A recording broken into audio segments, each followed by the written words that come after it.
कहानी की शुरुआत चाइना के एक छोटे से शहर से होती है, जहां चेंग नाम का एक अंधा आदमी किसी के बारे में पूछताछ करते हुए एक जुए के अड्डे में घुस गया। पर उस अड्डे के मालिक से पूछताछ करने पर उसने बिना कोई जवाब दिए चेंग को तुरंत वहां से निकल जाने को कह दिया। पर तभी चेंग को एहसास हुआ कि उस अड्डे का मालिक कोई और नहीं बल्कि वही आदमी था जिसे वो ढूंढ रहा था। और अपने इस शक को पक्का करने के लिए उसने उस आदमी के हाथ पर लगी चोट के निशान को महसूस किया, जिसके तुरंत बाद ही चेंग ने उस आदमी पर हमला कर दिया। और उसके इसी हमले को देखते हुए वहां मौजूद सभी लोग चेंग को मारने के लिए आगे तो बढ़े, पर वो एक माहिर कुंफू योद्धा था जिसने पलक झपकते ही उन सभी को बड़ी आसानी से हरा दिया, जिसके बाद वो चुपचाप वहां से निकल गया। उधर जाओ यू नाम की एक 10 साल की लड़की अपने छोटे भाई के साथ कुछ खाना चोरी करके भाग रही थी, पर तभी कुछ गुंडों ने उन दोनों को पकड़ लिया। पर जाओ यू एक बहुत ही बेखौफ लड़की थी और उसने खुद को बचाने के लिए एक गुंडे के हाथ पर जोर से काट लिया, जिसके बाद वो गुंडा उस छोटी बच्ची पर हमला करने ही वाला था।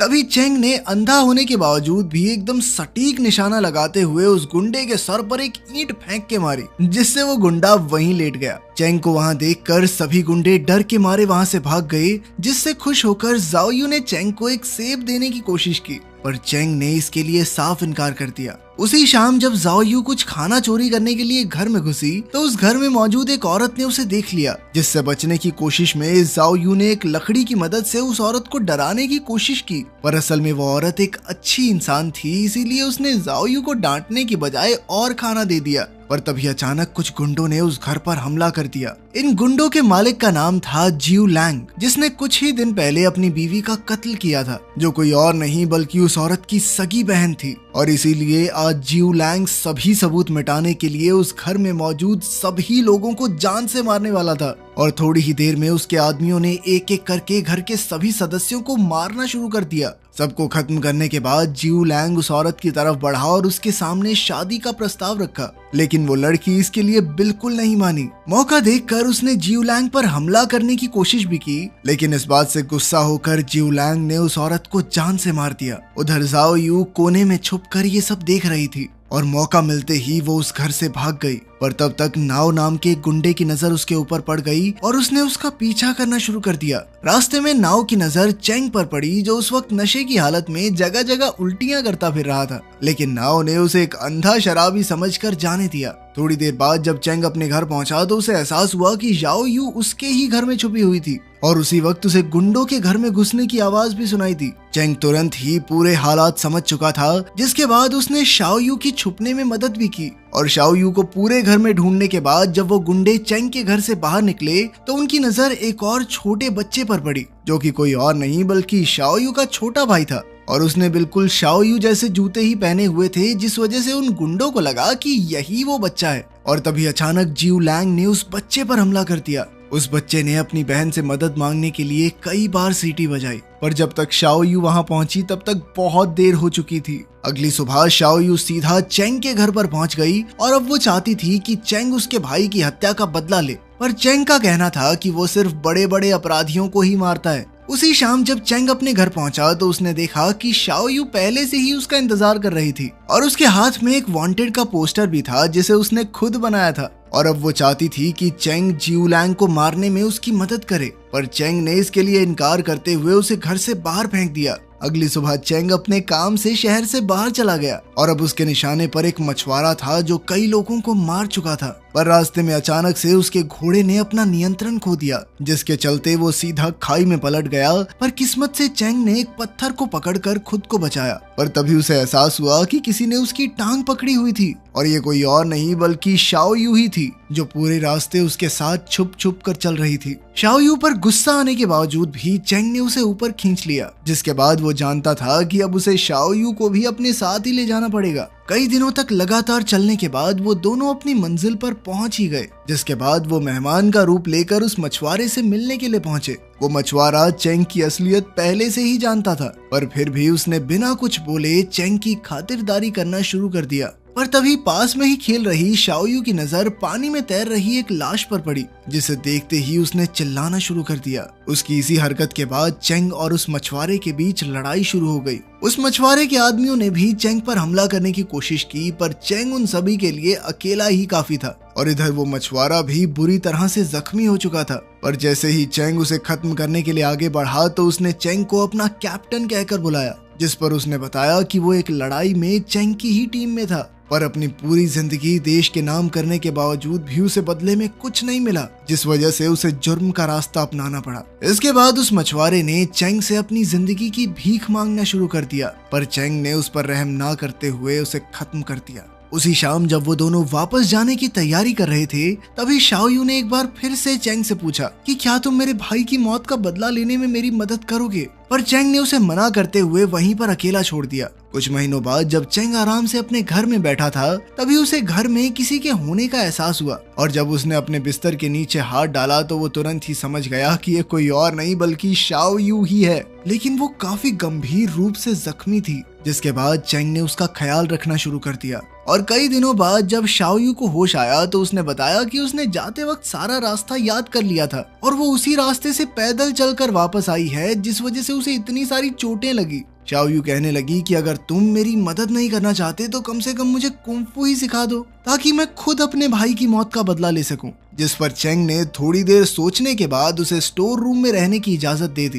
पर अब भी उसने शाओयू को कुंफू सिखाने के लिए हाँ नहीं भरी थी। अगले कई दिनों तक शाओयू ने चेंग की आंखें बंद कर उसके काम में उसकी काफी मदद की, जिस वजह से वो अपने काम को काफी तेजी से खत्म करके काफी जल्दी अच्छे पैसे कमा रहा था और उनकी इसी पार्टनरशिप के चलते वो दोनों काफी करीब आ गए थे। और अब चेंग ने शाओयू को स्टोर रूम की बजाय अपने घर में रहने की इजाजत दे दी। एक दिन चेंग की चोट पर दवाई लगाते वक्त शाओयू की नजर उसके शरीर पर लगे निशानों के ऊपर पड़ी और इसके बारे में पूछने पर चेंग ने उसे बताया कि वो एक बार अपने शहर चंगान को बचाने के लिए लड़ाई में उतरा था और ये सभी निशान उसे युद्ध में मिले हैं। साथ ही उसने बताया कि वो अब भी अपने शहर वापस जाने के लिए पैसे ही इकट्ठा कर रहा है। कुछ दिनों बाद शाओयू चेंग के कहने पर एक अपराधी के बारे में जानकारी इकट्ठा करने के लिए एक जगह पर गई, जहां उसकी नजर जिऊ लैंग पर पड़ी, जो उस वक्त अलग अलग लड़ाइयों पर पैसा लगा रहा था। और तभी जिऊ लैंग ने भी पास ही में खड़ी शाओयू को देख लिया, जिसके बाद उसने शाओयू को अपने पास में बैठने को कहा।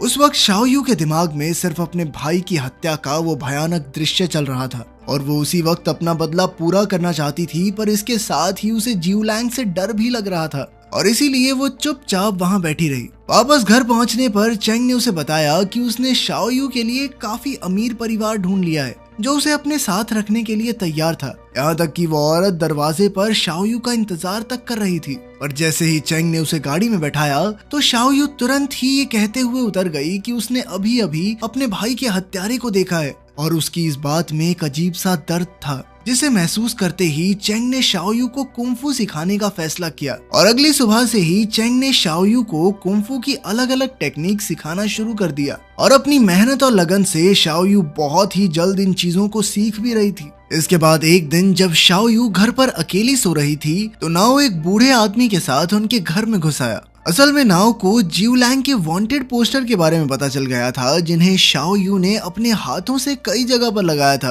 और अब नाओ सोच रहा था कि उसने ये सब जरूर चेंग के कहने पर किया होगा। पर शाओयू ने हिम्मत दिखाते हुए नाओ को पीछे धकेल दिया और जैसे ही नाओ उसके ऊपर हमला करने के लिए आगे बढ़ा तभी चेंग भी वहां पर पहुंच गया, जिसके बाद उन दोनों के बीच लड़ाई शुरू हो गई, जिसमें बड़ी ही आसानी से चेंग ने उसे मार गिराया। इसके बाद चेंग उस बूढ़े आदमी को मारने के लिए आगे बढ़ा, पर तभी शाओयू ने ये कहकर उसे रोक दिया कि इसमें इस बूढ़े आदमी की कोई गलती नहीं थी और इसीलिए उसे मारना सही नहीं होगा। पर चेंग का ये मानना था कि अगर उसे अपने भाई का बदला लेना है तो उसे थोड़ा कठोर तो बनना पड़ेगा और उसकी इस बात पर शाओयू ने ये कबूल कर लिया कि अब वो अपने भाई की मौत का बदला नहीं लेना चाहती। और उसकी इस बात को सुनने के बाद चेंग ने उस बूढ़े आदमी की जान बख्श दी। अगले दिन उन दोनों ने उस शहर को छोड़कर चंगान जाकर रहने का फैसला किया। पूरे दिन चलने के बाद उन्होंने रात को एक कैंप लगाकर आराम किया, जहां शाओयू ने अपनी एक आंख चेंग को देने की बात कही ताकि वो भी इस दुनिया को देख सके। चेंग उसकी ये बात सुनकर काफी खुश हुआ, पर उसने ऐसा करने से इनकार कर दिया। अगली सुबह जब चेंग की आंख खुली तो उसे शाओयू कहीं भी नहीं मिली और काफी देर पूछताछ करने के बाद उसे पता चला कि शाओयू वापस उसी शहर में चली गई है और ये बात सुनते ही चेंग काफी ज्यादा घबरा गया और उसने तुरंत ही शाओयू को ढूंढने का फैसला किया। उधर जिऊ लैंग को अपने साथी नाओ की हत्या के बारे में पता चल गया था और अब वो किसी भी हाल में इसका बदला लेना चाहता था, पर वो ये नहीं जानता था कि शाओयू पहले से ही उसके घर में घुस चुकी थी। थोड़ी देर बाद जब जुई लैंग वापस अपने कमरे में आया तो उसकी नजर शाओयू के पैरों पर पड़ी और जैसे ही वो उसके पास गया तो शाओयू ने अपनी पूरी ताकत से उस पर हमला कर दिया, पर इसका कोई फायदा नहीं हुआ क्योंकि जिऊ लैंग के बॉडीगार्ड ने तुरंत ही उसे पकड़ लिया। इसके बाद जिऊ लैंग ने जबरदस्ती उसके मुंह में कुछ नशीले पदार्थ डालने की कोशिश की, जिस वजह से उसके मुंह से खून निकलना शुरू हो गया। पर जैसे ही वो शाओयू को जान से मारने वाला था तभी चेंग वहां पहुंच गया, जिसे देखते ही शाओयू ने उसे अपने पिता की तरह गले लगा लिया और इसी मौके का फायदा उठाकर जिऊ लैंग वहां से भाग गया।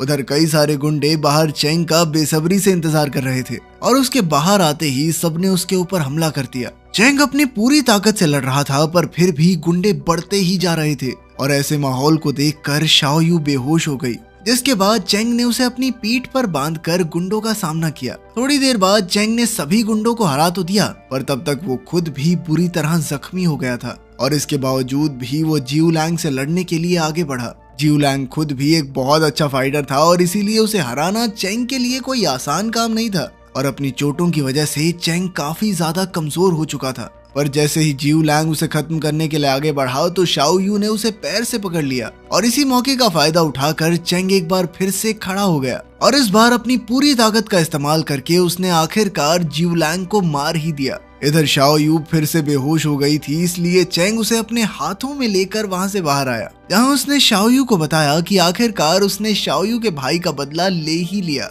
और इसलिए वो वापस अपने शहर जाना चाहता है। पर थोड़ी ही देर बाद अपने जख्मों की वजह से उसने दम तोड़ दिया। अगली सुबह जब शाओयू की आंख खुली तो वो चेंग के ही घर पर थी, पर अब चेंग की जगह उसका एक दोस्त उसका ख्याल रख रहा था। इसके बाद शाओयू ने चेंग की आखिरी ख्वाहिश को पूरा करते हुए चंगान शहर में जाकर रहने का फैसला किया। अगर वीडियो पसंद आई तो लाइक कर देना, चैनल को सब्सक्राइब कर देना। मिलते हैं अगली वीडियो में।